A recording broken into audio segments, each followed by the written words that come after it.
Welcome to Our Kids, sponsored by Jefferson County Public Schools. I'm Ballard High School correspondent Dinah Condra.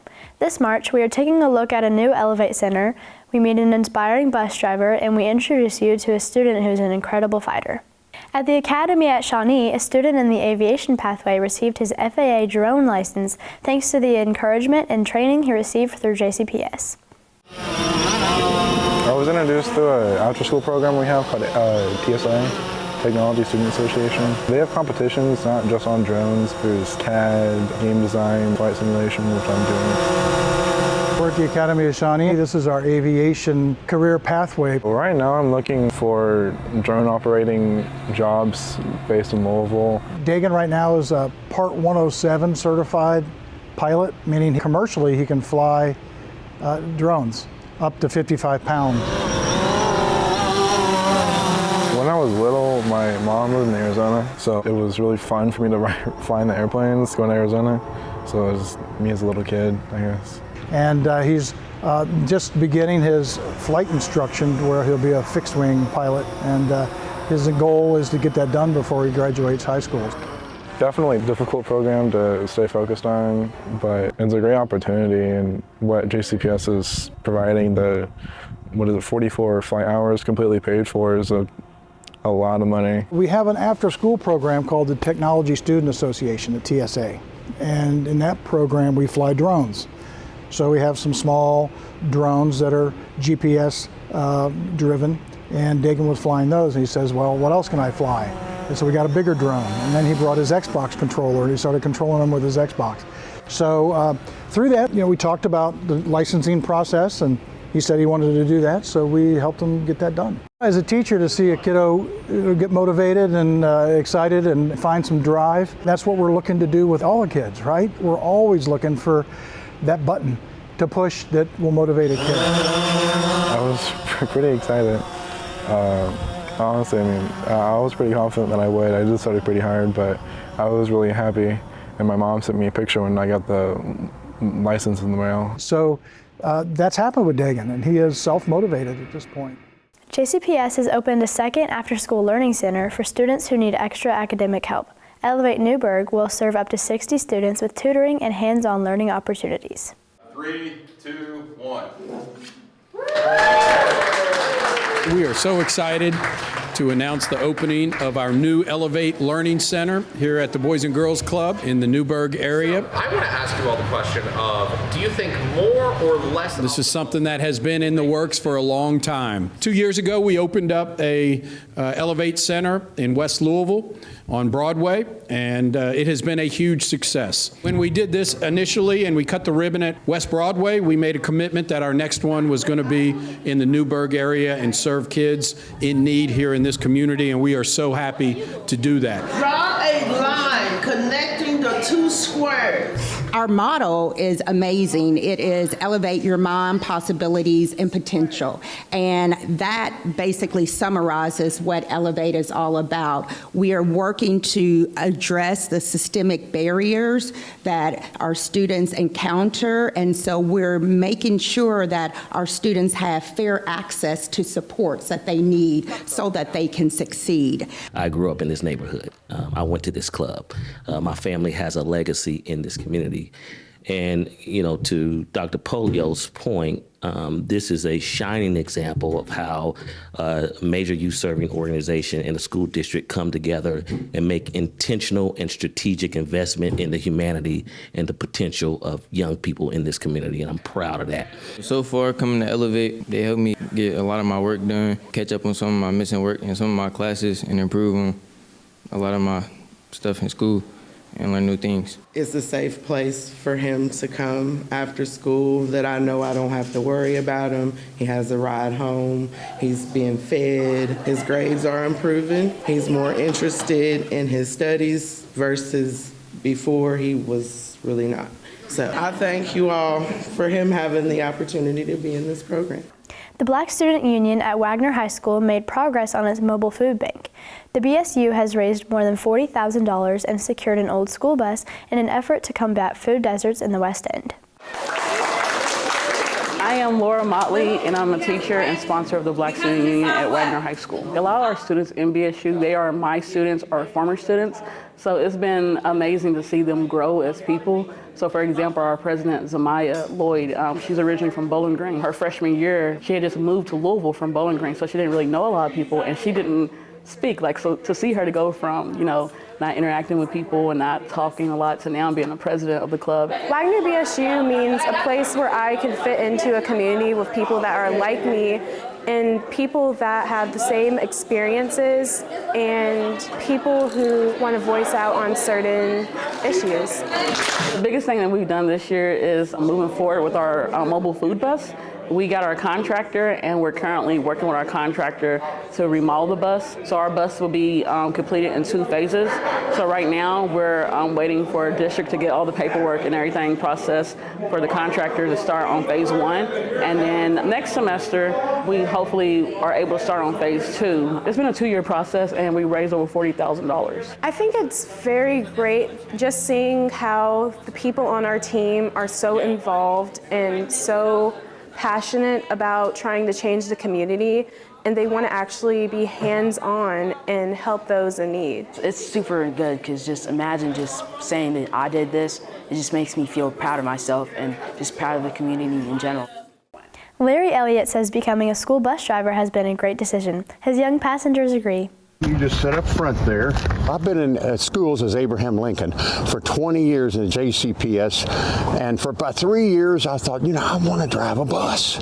It really is a fun, rewarding experience. I cry sometimes with these kids, how much I love them. He's just always loved kids, just have such a big heart. He pours his whole heart into everything he does. And of course I thought, I'm going to get him some blankets now, it's 10 degrees. And so that's how all that came about. He came back one afternoon and he said to all the kids, everybody get your blankets out from this morning. And he had all these blankets on their seats on the bus, and they all started bundling up because it had been so cold. And I looked at another staff member who had said to me, did you hear that he had blankets on the bus? And I said, well, of course he does. That's just who he is. And the bus is cold inside in the morning. It takes this bus sometimes 20 minutes to warm them up. I thought, I'm going to get some blankets for some of these kids to lay their head down, and got some pillows in there as well. It keeps them warm. In a nutshell, it just, I love my kids. He started realizing that the kids had such a long time on the bus, and he wanted them to still be learning. So he started buying them books, activity packets, just so they could be still engaged in learning on their bus ride to and from school. He went to our assistant principal very early in the year and said, I need a list of all the kids' birthdays on my bus, so that he could acknowledge their birthday when they got on the bus and give them a little extra something. Again, he's just always doing extra because he's so invested in these kids' lives and making sure that they have such a great start and end to their school day. Birthdays are pretty special, and so when I know their birth dates, and we sing happy birthday when it's their birthday, and sometimes I'll have a little cupcake for them. My bus driver gave me a coloring book for him, and then let me color on a bus. He gave me a penny and a case for my birthday. I would tell him, well, thank you for all the things you did for us. It's just a good purpose to get up in the morning and love on these kids. One Atherton High School student says being a part of the speech and debate team helped her come out of her shell and tackle her anxiety. The American soil is full of the corpses of my ancestors. I'm Marlon Cole. I'm a sophomore at Atherton High School, and I'm a part of our speech and debate team. How is it conceivably a question now? Part of speech and debate for around a year. Last year I did only debate, and then this year I picked up some speech events too. I'm Rachel Castillo. I'm the head coach for speech and debate at Atherton High School. Speech and debate is truly something that you can't fully understand until you've seen it. With chocolate frosting and blue candles. I think not, says Billy. Vanilla's the way to go. And she told me that she could promise me both. And then she told me what my job would entail. But to give you a little bit of a picture, there are 17 different events in speech and debate. That's ridiculous, says Rose. Of course I like you just the way you are. If I were to convince someone to join speech and debate, I would probably just mention how many categories there are. There are so many speech events, and you're going to find one that you like, whether you like acting or talking on the fly or memorizing. I would also say that public speaking is something that you're going to need for the rest of your life, and it's really fun. You make a lot of good friends, and I just think it's changed my life, and I know that it'll change your life too.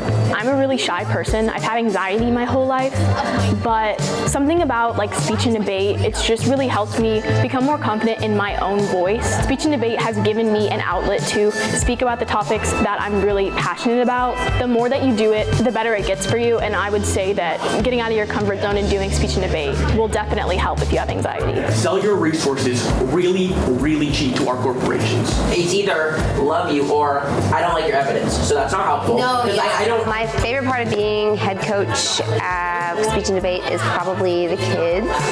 We have had a dramatic increase in turnout over the last 3 years since I started, and seeing their enthusiasm is really what has fueled me. I just remind myself of how excited the kids get. My favorite part about being in speech and debate is definitely the people. We're always bouncing speech ideas back and forth. I just think it's really good for forming like strong bonds with people who you share a common interest with.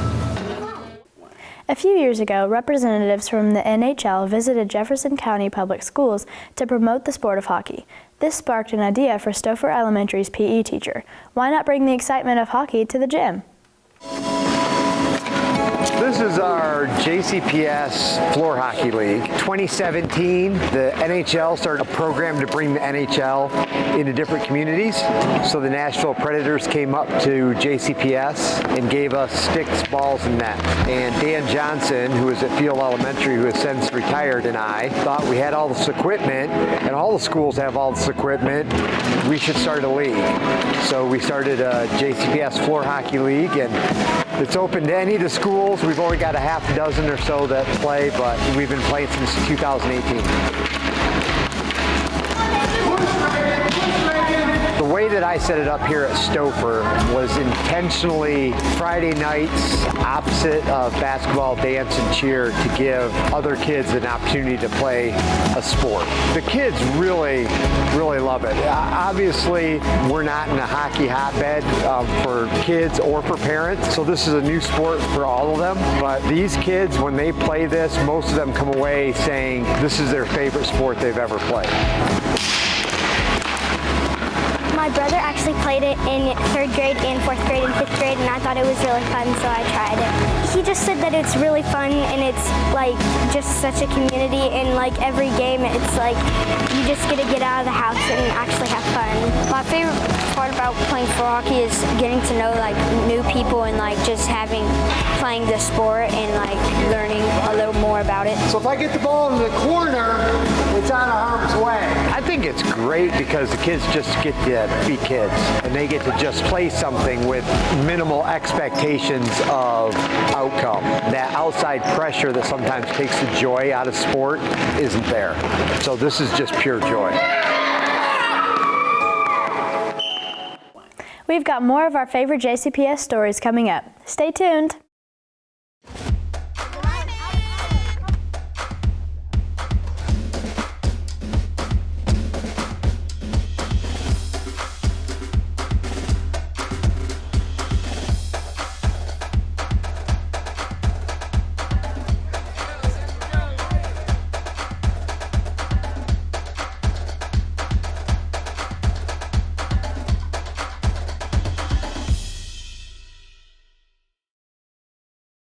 I'm Yard Nagoose. I'm an Olympian. I've been running around my whole life. Running around the house, running around my neighborhood, and some mornings running to catch the bus to DuPont Manual High School.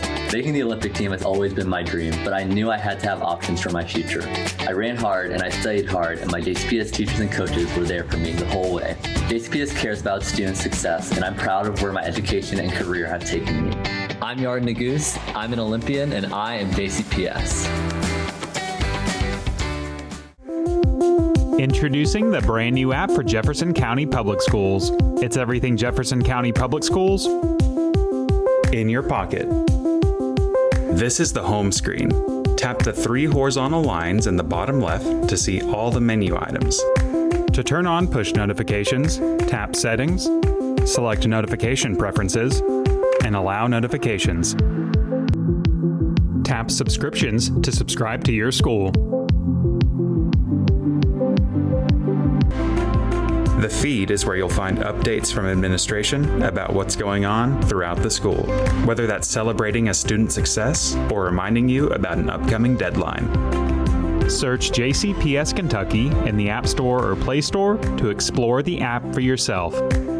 It's everything Jefferson County Public Schools in your pocket.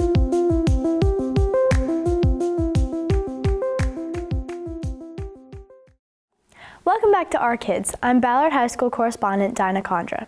Davis Randle is a fighter and has put his skills to the test on the court as both player and coach. I've always wanted to be an athlete, and when I was younger, I played football, but then somebody hit me too hard, and I realized football wasn't for me. So then I just picked up a basketball, and it's been up from there. Manual senior Davis Randle fell in love with the game of basketball at an early age. Davis has been playing basketball since the 2nd grade. He started here because he was a student with me here at Simple. While he also ran track for Manual High, basketball was always his primary sport. And in preparing for his junior season, that's when an unthinkable journey would begin. So we were actually in like the weight room squatting, and I couldn't squat, like it was hurting. So then my coach was just like, okay, just sit this one now, you can do it another time. But then we got back into the gym, and we had gotten in trouble for something, and we had to like run up and down the court, and I couldn't run, like it was hurting. So that's really how I figured out, like, and I had to go to the doctor after that. I didn't think it was nothing serious. Thought I just maybe hit it on something. Once we took him to the pediatrician and his doctor's appointments, it was that he had a quick growth spurt. They thought it was Anschlager's, they thought it was just jumper's knee. He grew a lot in a very short amount of time, so I didn't pay any attention to it. But the pain in his right knee only got worse. For about 2 weeks last season in practice, he was sluggish and slow, and I was getting very upset with him to the point to where I was actually threatening him to move him to JV because he was not giving the same effort that I was used to seeing for him. And one day, I kind of like, Davis, listen, I'm tired of telling you, I'm getting ready to move you to JV.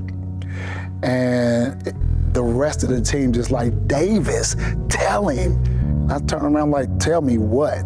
It was just like a little frustrating and like sad at the same time, just knowing like something's going on, but like you can't really be the one to say anything about it because you don't know what's going on for real either. We had all knew that he had already had knee problems, and we were like, I had told him personally like he should just tell him like what's going on, but he didn't want to do that. He was like, nah. What was the hesitation about telling him? I didn't want people to like pity me, treat me differently just because of what I had going on. Usually I would ice my knees and I would be fine like the next day, but I would ice my knees and it would still hurt. Soon the Randles would finally have a reason why Davis's knee pain wouldn't go away. Also like a knot on my knee, like you could see it. How big was it? Maybe like that big. So like about a golf ball? Yes. The knot turned out to be a tumor. Davis was diagnosed with osteosarcoma, a type of bone cancer, on December 22nd, 2023. You know, you hear about like having those out-of-body experiences. My phone rang on Friday, and I remember the doctor telling me that what they found was cancerous, and it really knocked the wind out of me. I got the text message from, I believe, his mom saying that he had cancer, and it was just devastating. Like, I just wanted to check up on him. Well, at first when I told him, I was kind of joking about it because I'm one of those people when they get uncomfortable, they try to play it off as a joke. And I was joking to them about it, and they actually got mad at me for that. What was he like going through treatments? It makes me laugh because he is such an amazing kid. He has always had this comic, comedic side to him that he gets definitely from his dad. And he just hung in there. He never complained. He never was negative. His hair first was falling out. You know, it hurt me way more than it hurt him. And so then it was a big joke that we look alike. We have pictures and he like touching the top of my bald head and I'm touching the top of his bald head, and he just took that in stride. What were those chemo treatments like? They was hard, annoying. You would get like really fatigued, really tired really easily. You would get sick, you would get nauseous all the time. It was not fun. Do not recommend. While Davis was undergoing treatments, his spirit never wavered. He is one of those glass half full types of people. He's always been one of those glass half full types of people. Part of why he has that optimism? Well, a group chat he's a part of called the Big Body Hellcats. Manual teammates Justice Decker and Malachi Coleman are a part of that chat. And it was really hard to just kind of keep himself motivated. And that is where Big Body Hellcat came in, because his friends are amazing. And the times that I know that he sheltered his emotions from my husband and I, because he didn't want us to worry and he didn't want his brother to worry. I know that's when he really depended on his friends to just keep them together, and they did. Just the little things matter, you know, like doing little things like going out with him when he's finally out the hospital and can do something, hanging with him, made his day better. Constantly checking up on him, making sure he knows he's not alone. So, it only makes sense that on September 1st, 2024, his team, the hospital staff, and everyone who loves Davis was there to witness him ringing the bell, signaling the end of chemo. It was special. What were you kind of thinking as you were hearing the bell go off and you were ringing it? I was excited. I was happy to get out of there. A year after his cancer diagnosis, Davis, unfortunately, is still sidelined. Basically just like cut my knee out, like the whole knee, and put a metal one in there. A fake knee, a prosthetic. It's like metal from here to here. Walking is fine. I can't run really anymore. I can do a light jog, but I can't like sprint. The type of knee replacement that he had to have, they didn't recommend him doing a lot of strenuous sports. So, the next best alternative to playing? Coaching. How did you get into coaching? Well, because my dad was actually the head coach at Stewart. But since I couldn't play anymore, he was like, well, why don't you just come and help me coach? While his father, Mitchell, is the official head boys basketball coach at Stewart Middle School, Davis, unofficially, is the head coach for the 6th grade team. What was that first day like of coaching? With 6th graders, it's kind of hard to realize they're 6th graders sometimes. But first day, interesting. It was different for sure, especially that first day of tryouts. They think I'm older than I am. First day, I came and asked if I had kids. What is it like coaching with your son now? I love it. It's funny because a lot of times we play good cop, bad cop. You know, when it comes to our coaching methods, he would pride himself as being the X and O's guy. And then, you know, I'm the guy that does the yelling. We get behind by a couple of points, and then you just forget everything. It's been a bonding experience. He helps me with like the actual coaching. Whether or not Davis wants to make coaching a full-time career is still to be determined. Right now, the plan is to go to college and be a veterinarian. But teaching the next generation of hoopers is something he's not taking for granted. Help those kids get better, because they all want to be somewhere. You know, they want to play. Helping them get there, like my 6th grade coach did me. From student athlete to cancer survivor to coach, the one consistent throughout his journey, Davis Randle will always be himself. He's Davis Randle. He's the same Davis Randle. I haven't seen a difference in him at all. I feel like it made me more resilient, more stronger mentally. I feel like if I can get through that, I can get through mostly anything.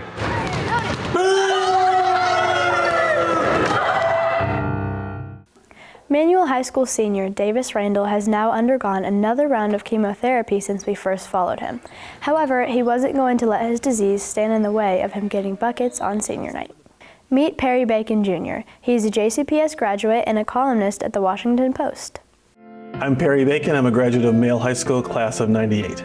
I'm a columnist at the Washington Post, which means I write twice a week about what's going on in politics, usually, both nationally, internationally, but occasionally things happening right here in Louisville and Kentucky as well. So I've been a journalist for over 20 years. I worked at Time Magazine. I worked at the Washington Post when I was young, so to speak.